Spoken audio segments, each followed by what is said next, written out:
Comunismo. Historia de una ilusión.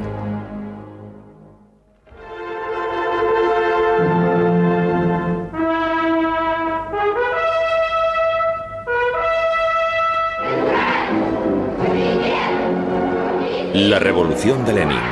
7 de octubre de 1981, Plaza Roja de Moscú. La Unión Soviética en el clímax de su poder. 64 años después de la Gran Revolución de Octubre, Moscú se ha convertido en el centro del comunismo mundial y en la segunda superpotencia junto con los Estados Unidos.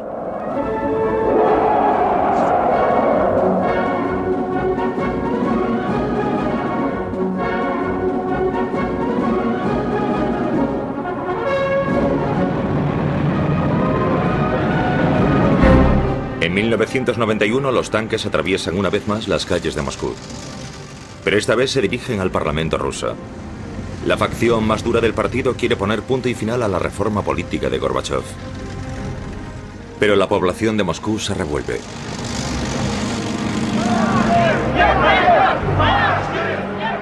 Boris Yeltsin, el primer presidente de la Federación Rusa nombrado en unas elecciones libres, subido a un tanque blindado, apela al pueblo para que oponga resistencia a los tanques putschistas. El putsch fracasa y con él el mayor experimento social y político del siglo XX. Yeltsin ofrece esperanza para una nueva política post-Gorbachov tras el fallecimiento del imperio. ¿El fin de la Unión Soviética significa también el fin de la idea de comunismo? Una idea que ha cautivado la imaginación de gente de todas partes del mundo durante décadas. ¿Cómo se puede explicar el colapso del sistema comunista, la caída desde el poder mundial a la nada política? El sistema fue incapaz de reformarse a sí mismo. Esa es la clave del asunto. Las razones parten de los experimentos precipitados de Gorbachov. No tengo ninguna duda sobre eso. Considero que la idea de crear una sociedad perfecta, yendo en contra de la naturaleza humana, está muerta. Porque el error fundamental del comunismo ha sido simplemente el de no comprender la naturaleza humana. El sistema soviético fracasó debido a su absurda idea de que una civilización no podía afrontar los retos de la modernización a través de la industria y de la tecnología informática. Ni los propios burócratas creían ya en el sistema. La gente del partido se hizo cada vez más cínica y corrupta y actuaban maquinalmente, sin ningún tipo de vigor moral. El presidente Reagan estuvo en el sitio adecuado en el momento oportuno. Se encontró al oso muerto y dijo, lo he matado yo. Alguna gente que llegó al poder nunca debió haber llegado. No tenían nada que ver con la realización de la idea del comunismo. El comunismo como ideología ha sido emancipadora y como sistema de gobierno opresivo. El mito de la Revolución de Octubre. El asalto al Palacio de Invierno, sede del gobierno, el 25 de octubre de 1917, según el calendario gregoriano ruso. Leyenda y realidad. El famoso director de cine, Sergei Eisenstein, ilustró esos dramáticos acontecimientos con imágenes impactantes. En su película Octubre, las masas revolucionarias, lideradas por Lenin, asaltan el palacio. Su propósito, deponer a un gobierno corrupto. Pero en realidad Lenin no estuvo allí. La famosa película era propaganda. La verdad era completamente diferente. Nadie se dio cuenta de la revolución bolchevique. Fue por la noche cuando tomaron los puentes, los bancos y todo lo demás. A la mañana siguiente, los bolcheviques estaban en el poder. La mañana posterior al golpe, el palacio se vio sitiado por curiosos. Apenas había daños, solo unos cuantos cristales rotos. En el Palacio de Invierno no se destruyó ninguna obra de arte. En la bodega se destruyó todo. Por lo tanto, la Guardia Roja pudo... Se bebieron todos los vinos, de 100 o 200 años, los coñacs y todo lo demás acabó roto. Una verdadera pena. Los responsables de todo eso fueron varios cientos de miembros de la Guardia Roja y marinos bajo el mando de Leo Trotsky. Fue la primera evidencia de su talento como estratega. Trotsky, que inició el golpe, dijo una vez: que un ejército disciplinado y leal habría sido suficiente para frustrar el golpe, pero tal ejército no existía.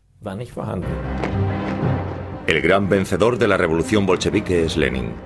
Su voluntad inflexible dirigida a alcanzar el poder le ayudó a imponerse dentro de su propio partido para hacerlo luego en toda Rusia.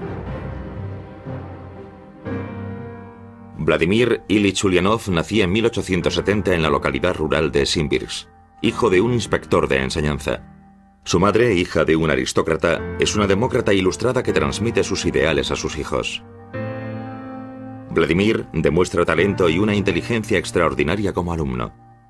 Cuando su hermano Alexander es ejecutado en 1887 por participar en el intento fallido del asesinato del zar, Vladimir elige también el camino de la revolución. Unos años después adopta el nombre de guerra de Lenin. Mirando a nuestros líderes, desde Lenin a Putin, proceden todos de la clase obrera, campesinos o trabajadores con una educación elevada. Todos, excepto el propio Lenin, y eso es crucial. Lenin pertenecía a la aristocracia y de ese modo entrelazó lo antiguo con lo moderno. La actitud de Lenin hacia la autocracia rusa apenas difería de la facción radical de la denominada inteligencia revolucionaria rusa. Para ellos, el régimen zarista era la encarnación del mal. El zar Nicolás II gobierna un país que se extiende desde Varsovia hasta Vladivostok. Un monarca autocrático que solo respondía ante Dios y ante él mismo. Sus aliados pertenecían a una aristocracia que había repartido el país entre ellos, una clase alta reducida pero inmensamente rica. Rusia se compone de una sociedad agraria. El 80% de sus 135 millones de habitantes se dedican a la agricultura.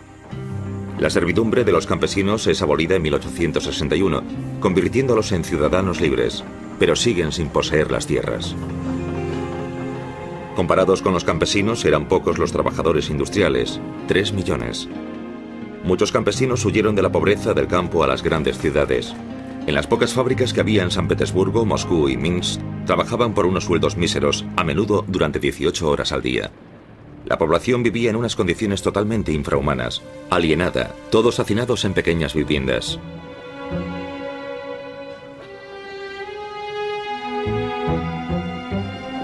El régimen zarista resiste cualquier tentativa de democratización.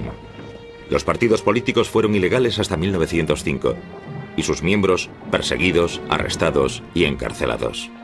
Miles acabaron en prisión o desterrados. Cuanto más atrasado está un país, más probabilidades hay de que se produzcan acciones de protesta violentas. Y cuanto mayor sea la presión ejercida por el Estado, la policía y los militares sobre una sociedad, menores son las posibilidades de que los objetivos marcados por los movimientos socialistas se lleven a cabo por medios democráticos. Consistía en la visión de forjar una Civitas sin explotadores, una sociedad igualitaria en la que únicamente existiesen los trabajadores y los explotadores fuesen degradados a ciudadanos de segunda clase. La sociedad occidental más pragmática transformó el marxismo y la socialdemocracia en su interior. La mentalidad rusa quería llevar a cabo todas esas cosas, siguiendo los manuales a rajatabla. En noviembre de 1895, Lenin funda la Liga Revolucionaria para la Liberación de la Clase Obrera. Acusado de agitación política, es deportado a Siberia en 1897. Está casado con la revolucionaria Nadezhda Krupskaya. Después de su deportación, Lenin abandona Rusia camino del exilio. Teórico brillante y orador nato, Lenin se convierte en líder del ala radical de los socialdemócratas rusos. Debido a que la facción que lidera vence por escasos votos en una asamblea del partido, le da el nombre de bolcheviki, que significa mayoritarios. El ala orientada a la democracia parlamentaria, que en realidad era mayor, adopta el nombre de mensheviki o minoritarios. Los bolcheviki abogan de manera inflexible por la dictadura del proletariado. La asunción es la de que la humanidad es buena. Por lo tanto, como yuxtaposición a las creencias conservadoras o liberales, la humanidad no necesita ningún freno ni equilibrio, ni control alguno. Y esta es la falacia fundamental del comunismo, también con Lenin, que condujo a un poder sin restricciones inherente al bolchevismo desde sus inicios. Se suponía que era un partido de revolucionarios profesionales, un partido centralizado y firmemente disciplinado que había asumido el papel de vanguardia de la clase obrera. Esta concepción, que marcó una increíble ruptura histórica del movimiento marxista, fue verdaderamente revolucionaria. La principal premisa es: el pueblo no sabe lo que es bueno para él. Un método científico de élite debe descubrir de forma objetiva lo que es bueno para el pueblo. Aquí la subjetividad no es pertinente. Verano de 1914. El asesinato del heredero al trono de Austria lleva la tensión internacional a su límite. Rusia moviliza a sus tropas. Alemania declara la guerra. Desde el exilio, Lenin considera que el estallido de la Primera Guerra Mundial supone una necesidad histórica y señala el inminente fin del capitalismo.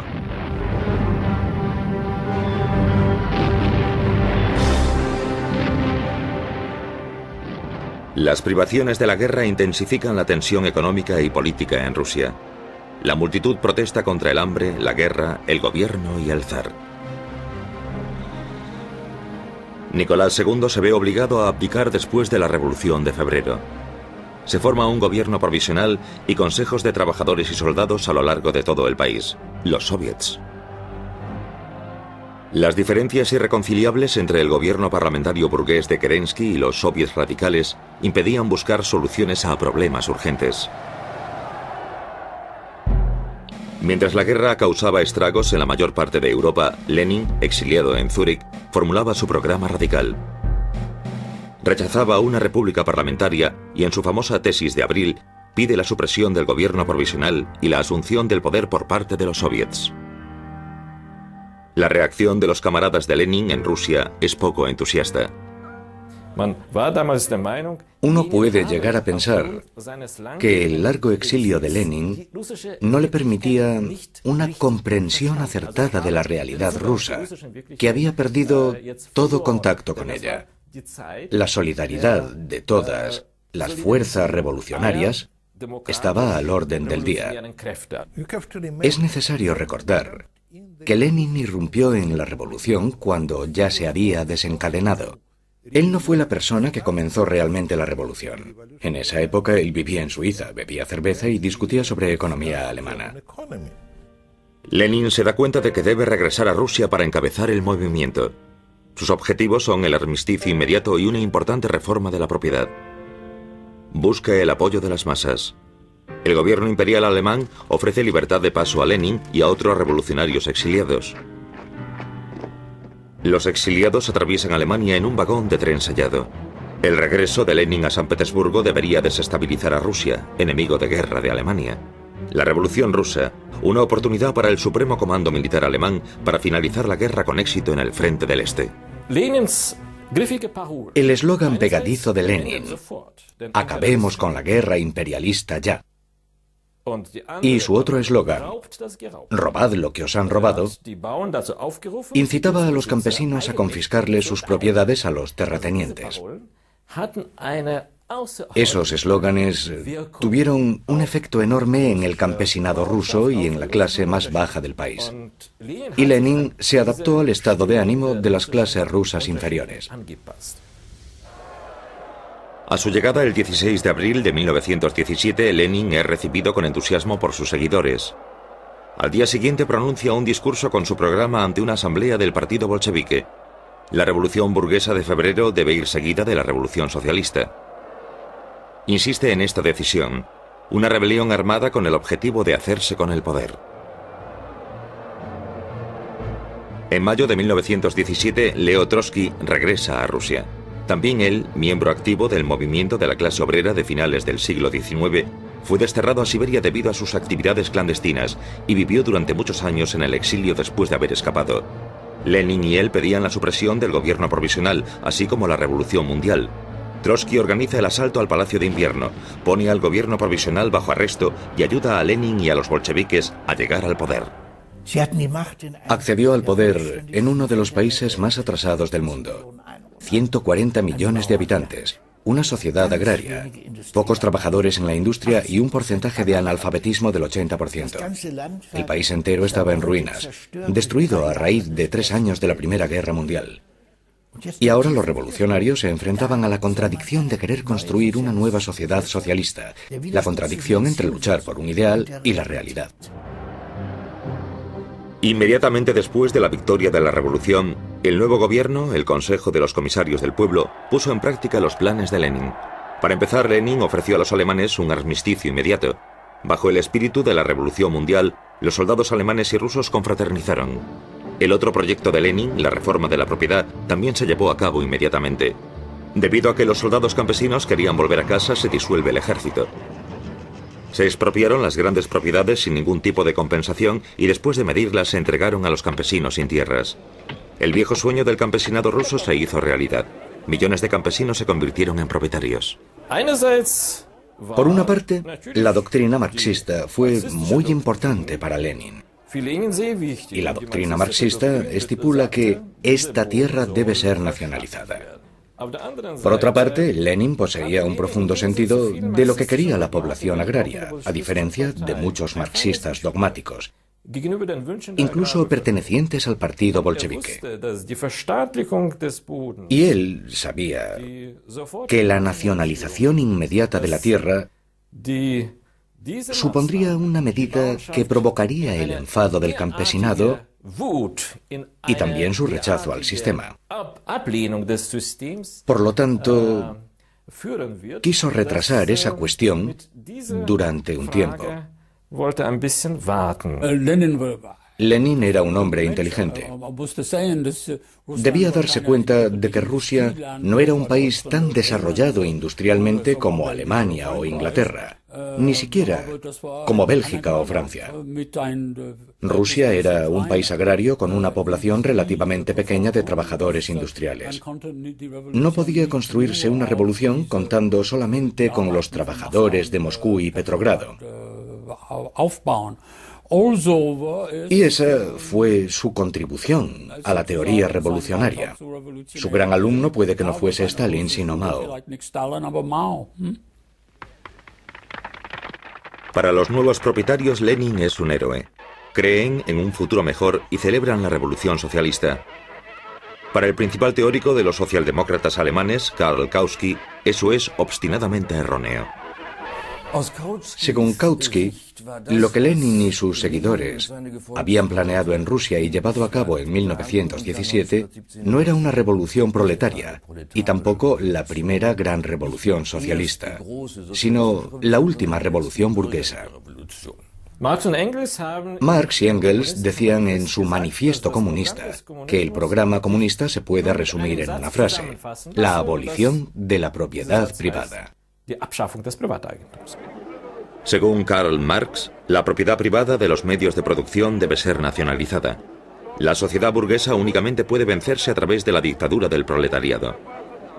A ojos de los radicales socialistas, Lenin no es marxista. Más del 90% de la tierra cultivable de Rusia estaba en manos de los campesinos cuando tuvo lugar la guerra civil. Por lo tanto, podría decirse que era un marxista dogmático, pero flexible. Incluso de una forma más radical, uno podría preguntarse: ¿era Marx realmente marxista? Isaac Berlin escribió una vez: si Marx se levantase de su tumba, diría, por encima de todo, no soy marxista. Para Lenin no se trataba solo de una dura lucha ideológica. También estaba vinculada a su absoluto desdén por quienes creían en esas ideas. A pesar de todo, Lenin casi nunca utilizó palabras duras contra sus oponentes. No, era tranquilo, a decir verdad. Todo su odio y desdén iba dirigido contra los liberales y socialdemócratas. Sin embargo, deberían estar mucho más próximos a él que sus auténticos adversarios. El 25 de noviembre de 1917 se celebran las primeras elecciones libres en Rusia. Por primera vez en la historia las mujeres tenían derecho a voto. Vence el Partido de los Socialrevolucionarios. Los bolcheviques consiguen solo la cuarta parte de los votos. Lenin presiente que su poder está en peligro y en diciembre crea la Policía Secreta Nacional, la Checa. Los bolcheviques, como todos los partidos de izquierda o de centro, lucharon contra el régimen zarista y por una asamblea constitucional resultante de unas elecciones libres con votos secretos. Finalmente, en noviembre de 1917, tales elecciones tienen lugar. Y a principios de enero de 1918 se forma la Asamblea Constitucional, dejando patente que el 70% de sus miembros pertenecían a un partido campesino. Cuando el 18 de enero de 1918, en su primera reunión, los diputados de la Asamblea Constitucional votan en contra de que se transfiera todo el poder a los soviets, Lenin abandona la sala. Fue la última reunión que permitieron los bolcheviques. Y luego, siguiendo las órdenes de Lenin, la reunión se interrumpió y se disolvió. Al día siguiente, Lenin manda cerrar las puertas y arrestar a los diputados. Ese hecho marca el fin de la democracia en Rusia, después de tan solo un día. Tras la violenta disolución de la Asamblea Constitucional, los bolcheviques rebatieron el principio democrático de adaptarse al deseo de la mayoría. Eso significa que no podían gobernar esa mayoría que los rechazaba, más que con la fuerza y con métodos dictatoriales. La Checa se instala en la Plaza Lubianka, en el centro de Moscú. El primer jefe de la policía secreta del régimen soviético es Félix Dzerzhinsky, un confidente de Lenin. Bajo el mando de Dzerzhinsky, la Checa se convierte en el instrumento más importante para mantener el poder.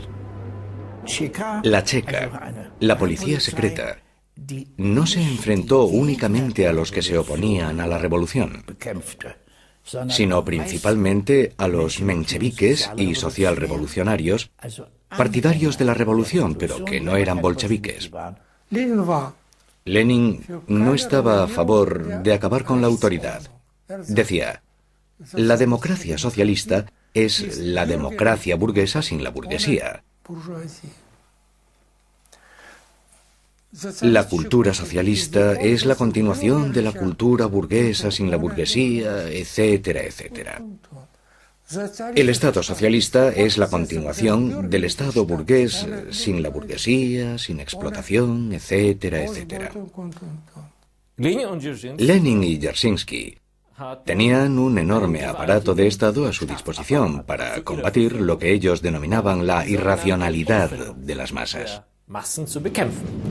Las cárceles de la época zarista no bastaban para acoger a todos los prisioneros capturados por la Checa. Solo 3 meses después de la Revolución de Octubre, los disidentes son enviados a campos de trabajo y sus familiares tratados con el mismo grado de responsabilidad. El confinamiento, la tortura y la muerte son los métodos utilizados por la policía secreta para, según palabras de Dzerzhinsky, salvar la revolución. Este es un intento de adaptar la realidad a la utopía, una utopía extraída de la realidad, y esa realidad se revela. Así que uno intenta adaptar esa realidad a la fuerza. Por ello, yo diría que ese intento llevó inevitablemente al terror, porque es imposible crear un paraíso social en la Tierra. Si quieres crear un paraíso en la Tierra, ¿no está justificado? Un poco de terror aquí y allá, si el resultado final es el paraíso. Los bolcheviques llamaron a su sangriento procedimiento terror rojo. En el famoso decreto El Terror Rojo se dice: en la situación actual es necesario asegurar el corazón de la patria por medio del terror. Para proteger a la Unión Soviética de sus enemigos de clase, estos serán aislados en campos de concentración. Las personas relacionadas con organizaciones de la Guardia Blanca con conspiraciones o revueltas acabarán muertas.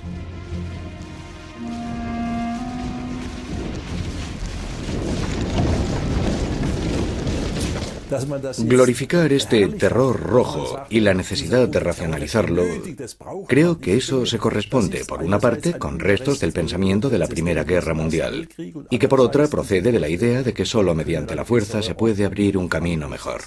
El término terror socialista es una contradicción en sí mismo. Se allanó el terreno para muchas de las cosas que después sucederían bajo el mando de Stalin. El fin justifica los medios, ¿no es así? Y, como se puede apreciar por la acusada defensa del terror por parte de Lenin, no es algo que empezase con Stalin. El gobierno bolchevique recibe amenazas tanto de dentro como de fuera del país. El armisticio con Alemania moviliza a los demás adversarios de la guerra. Gran Bretaña, Francia y los Estados Unidos envían tropas a Rusia. En el sur de Rusia los cosacos se rebelan. Los propios aliados, junto con los antiguos contingentes de las tropas zaristas, forman el denominado Ejército Blanco. Para la mayoría de la población rusa, los campesinos y los obreros que rechazaban el bolchevismo, el Ejército Blanco representaba el antiguo régimen. El mismo antiguo régimen que restituiría el sistema de clases que los bolcheviques habían abolido en 1917. Lenin encarga a Trotsky la formación del Ejército Rojo con obreros y campesinos.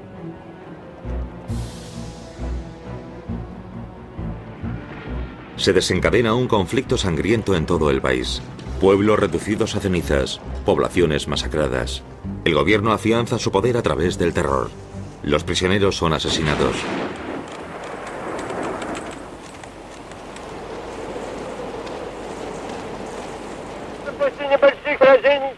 Lenin pide al Ejército Rojo que resista.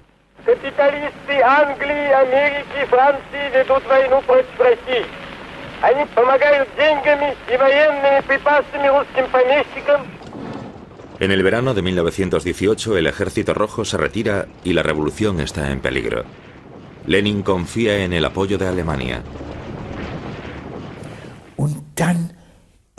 Y luego ese objetivo a gran escala que se fijaron. Estamos en vísperas de la Revolución Mundial. Es de lamentar que estemos haciendo esto ahora en Moscú, pero no hay duda, dice Trotsky, de que dentro de pocas semanas estaremos celebrando nuestros congresos de la Internacional Comunista en Berlín, en París y en Londres. ¡Qué optimismo! Y también aquí, en los Estados Unidos, se produjeron grandes huelgas industriales y disturbios. Problemas de regulación, reajustes económicos y sociales después de la guerra. Nuestras élites en aquel entonces tenían mucho miedo de que tales corrientes revolucionarias nos pudiesen alcanzar. Los bolcheviques ganaron poder en Rusia con el propósito de iniciar una revolución mundial. Por lo tanto, pensaban que la guerra mundial, que había hecho añicos el orden capitalista existente, era la única oportunidad de los partidos proletarios para abolir el capitalismo de una vez por todas. La verdadera victoria de la revolución del proletariado debía tener lugar en Occidente, según Lenin. Después de perder la guerra, la revolución llega a Alemania. Se produce la escisión del SPD para dar lugar a los socialdemócratas de la mayoría e independientes, el USPD, y a la revolucionaria Liga Espartaquista que sigue el modelo de la Revolución Rusa. En estas grabaciones el diputado del SPD y presidente del Parlamento, Philipp Scheidemann, informa. Ya en la mañana del 9 de noviembre de 1918, el Reichstag parecía un campamento militar. Obreros y soldados entraban y salían. muchos llevando armas. Eber y yo nos sentamos ansiosos en el comedor con algunos amigos. Como era habitual, solo se sirvió una sopa aguada. Luego un grupo de obreros y soldados irrumpieron en la estancia y vinieron directos a nuestra mesa.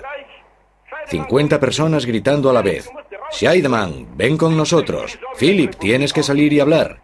Liebknecht quiere declarar una república soviética. ¿Qué?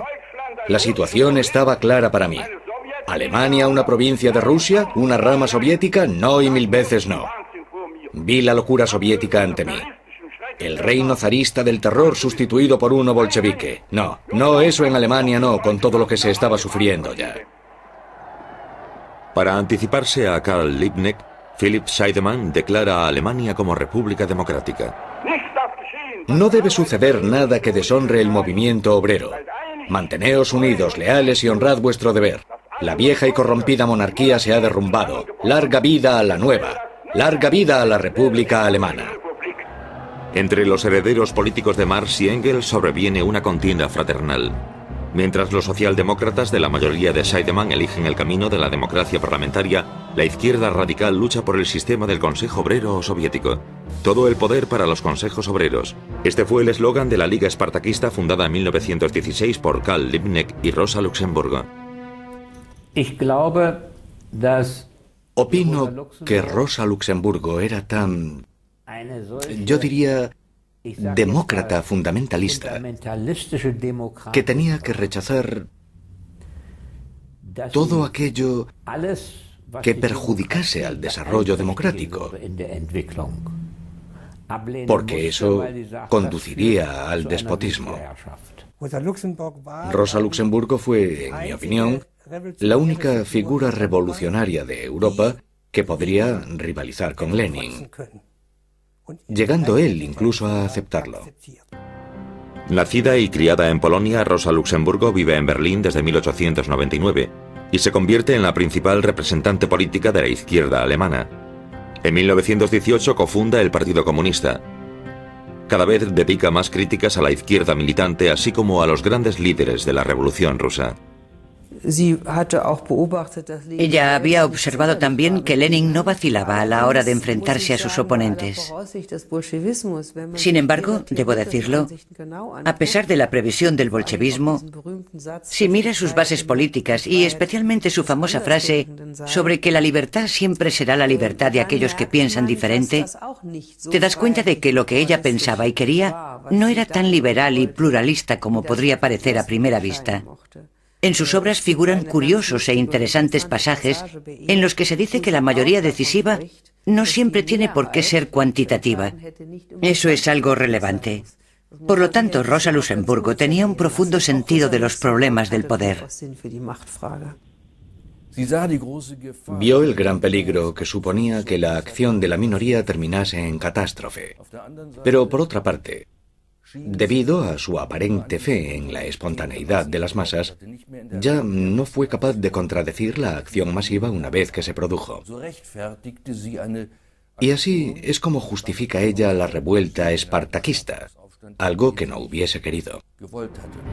Los marinos revolucionarios ondean la bandera roja en la puerta de Brandenburgo. La Liga Espartaquista cree, al igual que su gran modelo Lenin, que ha llegado la hora de rebelarse. Y el 6 de enero de 1919 declara que el gobierno provisional de Alemania ha sido destituido.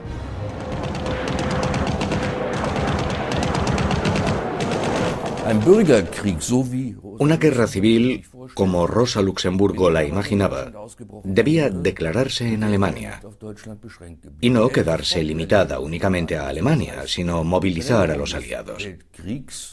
Eso significaba prolongar la guerra mundial, y eso era una irresponsabilidad a ojos de los gobernantes socialdemócratas, lo peor que podía imaginarse.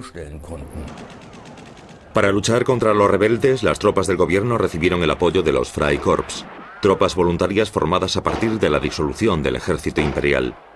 La revuelta se sofoca con una auténtica carnicería. Karl Liebknecht y Rosa Luxemburgo son arrestados y posteriormente asesinados por miembros de los Freikorps. Si los partidarios de la lucha de clases revolucionaria no se hubiesen escindido del sistema socialdemócrata, y si el sistema socialdemócrata se hubiese adherido al dogma de la lucha de clases y al rechazo riguroso a cualquier cooperación con los partidos burgueses, entonces la democracia parlamentaria, denominada la República de Weimar, jamás habría existido. Además, la facción de los socialdemócratas de la mayoría nunca habría sido capaz de hacer lo que debería hacer para asegurar el desarrollo democrático en Alemania, es decir, colaborar con los partidos burgueses moderados. Tanto el requisito previo como el lastre de la República de Weimar fue la división del movimiento obrero durante la Primera Guerra Mundial. El 19 de enero de 1918 se elige el Congreso Constitucional de la República de Weimar. Los vencedores son los partidos burgueses. Alemania es ahora una democracia parlamentaria y una república federal. La revolución siguiendo el modelo ruso ha fracasado.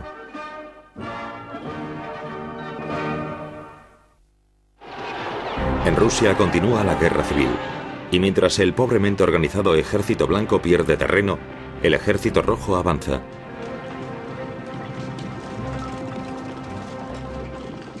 Leo Trotsky forma un ejército de 5 millones de soldados. En su famoso tren blindado se dirige al precario campo de batalla y refuerza la disciplina. Los desertores acaban muertos inmediatamente. Las tropas soviéticas vencen al ejército blanco y a sus aliados extranjeros.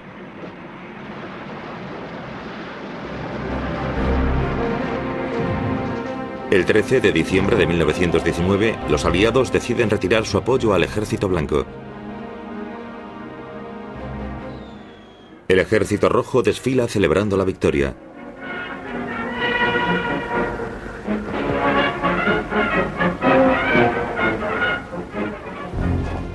La guerra civil tiene una terrible consecuencia. Los comisarios rojos o bolcheviques son enviados a confiscar comida para el ejército. Los campesinos se rebelan. No atienden ya a sus campos. Y antes de permitir que les arrebaten sus provisiones, prefieren incendiar sus propios graneros. Rusia experimenta la peor época de hambre de su historia. Mueren más de 5 millones de personas. Lenin y sus bolcheviques han ganado la guerra civil. La lucha por el poder queda resuelta, y Rusia es el único país en el que la revolución comunista sale victoriosa. Todos los demás comunistas estaban en partidos pequeños, no muchos. De vez en cuando se rebelaban. Entre 1919 y 1924 se produjeron unas 40 revueltas, todas ellas reprimidas. Y llegan los comunistas rusos. Lo han conseguido. Eso fue solo el principio. Una verdadera buena voluntad para dejar que los comunistas rusos tomaran el mando. En julio de 1920 tiene lugar en Moscú el segundo Congreso de la Internacional Comunista. La revolución mundial solo puede tener éxito, declara Lenin, si la política y las acciones de todos los partidos políticos se controlan centralmente, desde Moscú. Y a ese respecto, el Partido Comunista Ruso, como se hace llamar ahora, es generoso. Era un secreto a voces que había muy pocos partidos comunistas con dinero suficiente para financiar de manera independiente sus actividades. Todo lo demás se hacía desde Moscú, mediante instructores que llegaban y distribuían el dinero para que se invirtiese buscando el máximo beneficio de la Internacional Comunista y del gobierno soviético. Todos y cada uno de los funcionarios sabían que todo su dinero procedía de Moscú. Con una campaña de propaganda masiva se confía en atraer al pueblo al comunismo. Se envían obreros del partido al campo en trenes especiales para enseñar al pueblo a leer y escribir, a la vez que exponen sus ideas. Tras la opresión y la explotación del pasado, el proletariado debe asumir ahora el liderazgo. En las fábricas decidirán los trabajadores. Se abolirá el sistema de beneficios. Se construirán viviendas, hospitales y escuelas. De ahora en adelante, todo lo que se haga será en beneficio del pueblo. Y serán los comunistas los que muestren el camino hacia ese futuro glorioso. Se emprende la educación sistemática del pueblo a gran escala, basada en los principales ideales humanistas. Uno debe tener en cuenta que el nivel de desarrollo de nuestra sociedad y nuestro Estado no era muy alto en esa época, si se puede decir así. Estábamos empezando a emanciparnos de la oscuridad, el desorden y el analfabetismo que constituía el legado de la Rusia zarista. El 76% de la población era analfabeta. A principios de los años 40, habíamos alcanzado un porcentaje de alfabetización de casi el 100%. Les llevamos cultura y conocimiento al pueblo, acrecentamos su intelecto. Y no iba dirigido solamente a unos pocos, sino a toda la población. Al mismo tiempo, por supuesto, también existía un elemento intimidatorio hacia aquellos que todavía creían en el viejo orden y que tenían una concepción diferente del poder del Estado. Utilizando el mismo método con el que habían ganado la guerra civil, los bolcheviques querían reconstruir el país. El sistema se conoce como comunismo de guerra y se basa en el reparto preceptivo por parte de los campesinos, en la nacionalización y en el trabajo obligatorio o militarización del trabajo, como Trotsky lo denomina. Pero se ofrece resistencia en todo el país. El sistema del comunismo de guerra. La realidad rusa se ve obligada a través de un terror ilimitado a adaptarse a esa doctrina. Ese intento fracasó, en gran medida porque la mayoría de la población, después de haberse ganado la guerra civil, ya no soportaba el reino del terror bolchevique.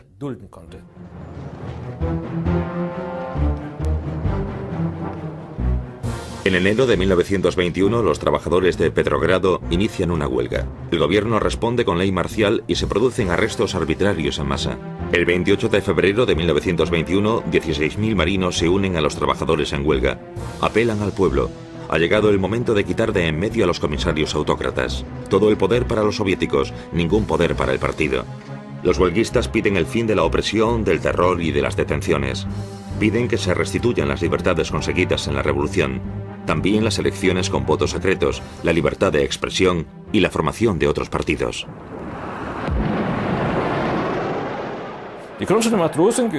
Los marinos de Kronstadt fueron los más ardientes partidarios de la revolución y siempre habían elogiado el liderazgo bolchevique como baluarte de la revolución.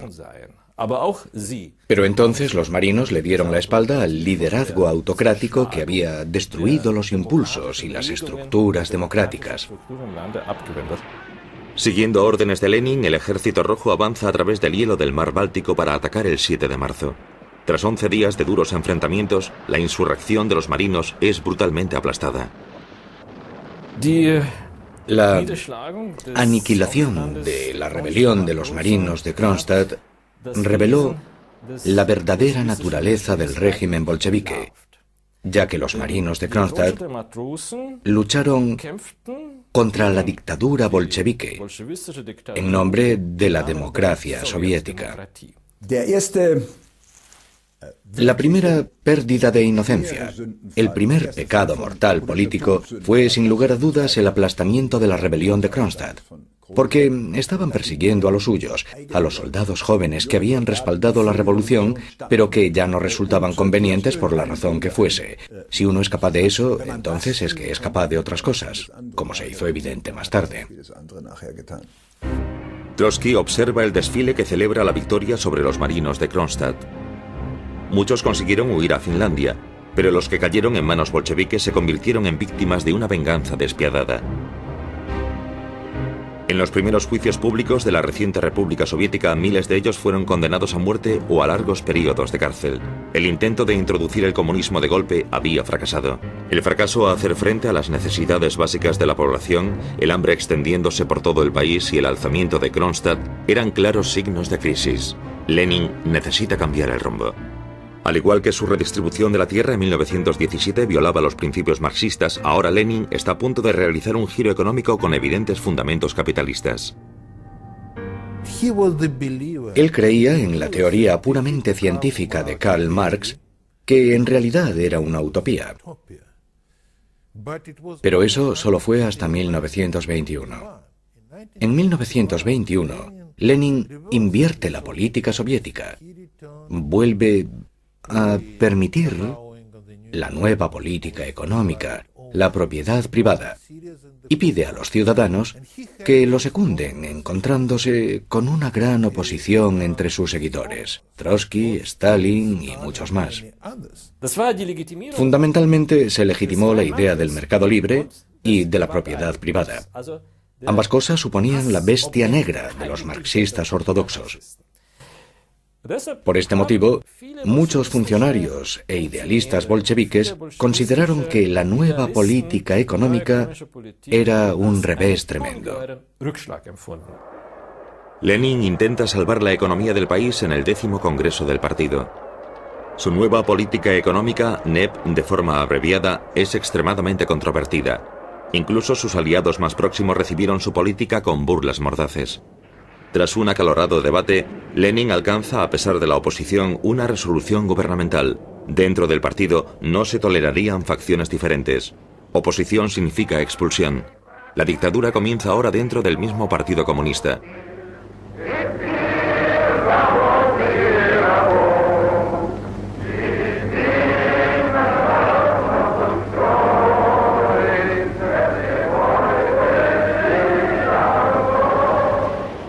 La economía rusa se recupera. El optimismo flota en el aire. Pescadores y granjeros venden sus productos en el mercado. Ahora se pueden comprar cosas con dinero y eso se convierte en un incentivo para trabajar. Incluso en lo más alto de la NEP, el nivel de vida de la Unión Soviética y de Rusia alcanzan un máximo histórico. La bolsa y los bancos vuelven a abrirse. Lenin llega al punto de invitar a los capitalistas de Occidente a invertir en Rusia para ayudar a combatir el déficit económico del país. Debemos otorgar concesiones a la burguesía extranjera y al capital externo. Fueron las palabras de Lenin en la Tercera Internacional Comunista. Pero muchos de sus camaradas estaban convencidos de que la nueva economía de Lenin traicionaría los principios básicos de la revolución. ¿Y cuál fue entonces la reacción de Stalin a esas propuestas? Que eran producto de una mente enferma. Gorbachov, que era funcionario del partido por aquella época, sugirió que el decreto de Lenin, que había sido publicado en el Pravda, debería reeditarse en una edición especial únicamente para Lenin, ya que nadie más necesitaba conocerlo. En mayo de 1922, la salud de Lenin se deteriora dramáticamente. Sufre su primer infarto. Le sucederían dos más. Lenin se retira de las actividades gubernamentales. A partir de ese momento se instala en una casa de campo cerca de la ciudad de Gorki. Leo Trotsky parece ser el sucesor incuestionable de Lenin, un intelectual con más carisma que cualquier otro líder bolchevique y un comisario del pueblo que salió victorioso durante la guerra. Lenin, no obstante, seguía vivo y aún no se había decidido su sucesor. Y Trotsky tenía un duro competidor, Joseph Stalin, el secretario general del Partido Comunista. Lenin era un genio de la teoría y la práctica, mientras que Stalin era un genio de la práctica y la teoría. Pero Stalin también era un maestro criminal. Comprendió el papel que jugaba la información. Marx, Engels, Lenin y Stalin se pueden mencionar como un conjunto. Sus enseñanzas fueron realmente trascendentes en la época, pero no por ser eternamente válidas para cualquier tiempo, sino tan solo para ese particular periodo histórico. Lenin era como un artesano en lo que se refiere a descubrir a sus enemigos políticos y poder así destruirlos. Pero podemos decir que Stalin convirtió ese concepto en una industria. La diferencia entre Lenin y sus seguidores era que tras 4 años Lenin comprendió: ya es suficiente, no funciona. Y después de eso ya no creo que fuese marxista, se convirtió en un hombre de Estado y en líder político de Rusia. Coincidiendo con la mayoría del pensamiento del pueblo de la Unión Soviética, yo creía que todo iría bien mientras Lenin siguiese vivo. Supuestamente la gran catástrofe no se inició hasta después de la muerte de Lenin. Mi opinión sobre Lenin es más generosa que la de la mayoría de la gente de hoy en día. La tendencia es intentar desarmar a Lenin igual que a Stalin. Considero eso muy injusto desde una perspectiva histórica. Lenin actuó en el ardor de la revolución y la guerra civil. Bajo el mando de Lenin, el Partido Comunista jugó un papel dominante sobre todas las demás organizaciones. La Checa. Hubo cierto número de elementos dictatoriales que sentaron los cimientos de lo que Stalin pudo construir después. Es importante darse cuenta de que el germen del stalinismo es inherente al leninismo. Con un líder distinto, el desarrollo de los acontecimientos podría haber tomado un rumbo diferente, pero ninguno de ellos llevaría al comunismo democrático. En mi opinión, esto supone, como Leszek Kolakowski apuntó tan acertadamente, freír bolas de nieve. Ciertamente, Lenin no habría aprobado los acontecimientos que estaban por llegar. Y sin duda alguna, algo que fue discutido secretamente en la época soviética, si Lenin hubiese estado vivo, habría sido condenado en uno de los juicios que tuvieron lugar entre los años 1936 y 1938. Lenin muere el 21 de enero de 1924. El país entero está de luto. Stalin organiza el entierro. En un telegrama enviado a Trotsky le comunica una fecha falsa para impedir que su competidor asista al funeral. En su testamento político, Lenin advertía sobre la ambición de Stalin, pero ya era demasiado tarde. En un lapso de tiempo de 2 años como secretario general del partido, sustituyó a 16.000 funcionarios. Comienza otro episodio sangriento de la historia de Rusia.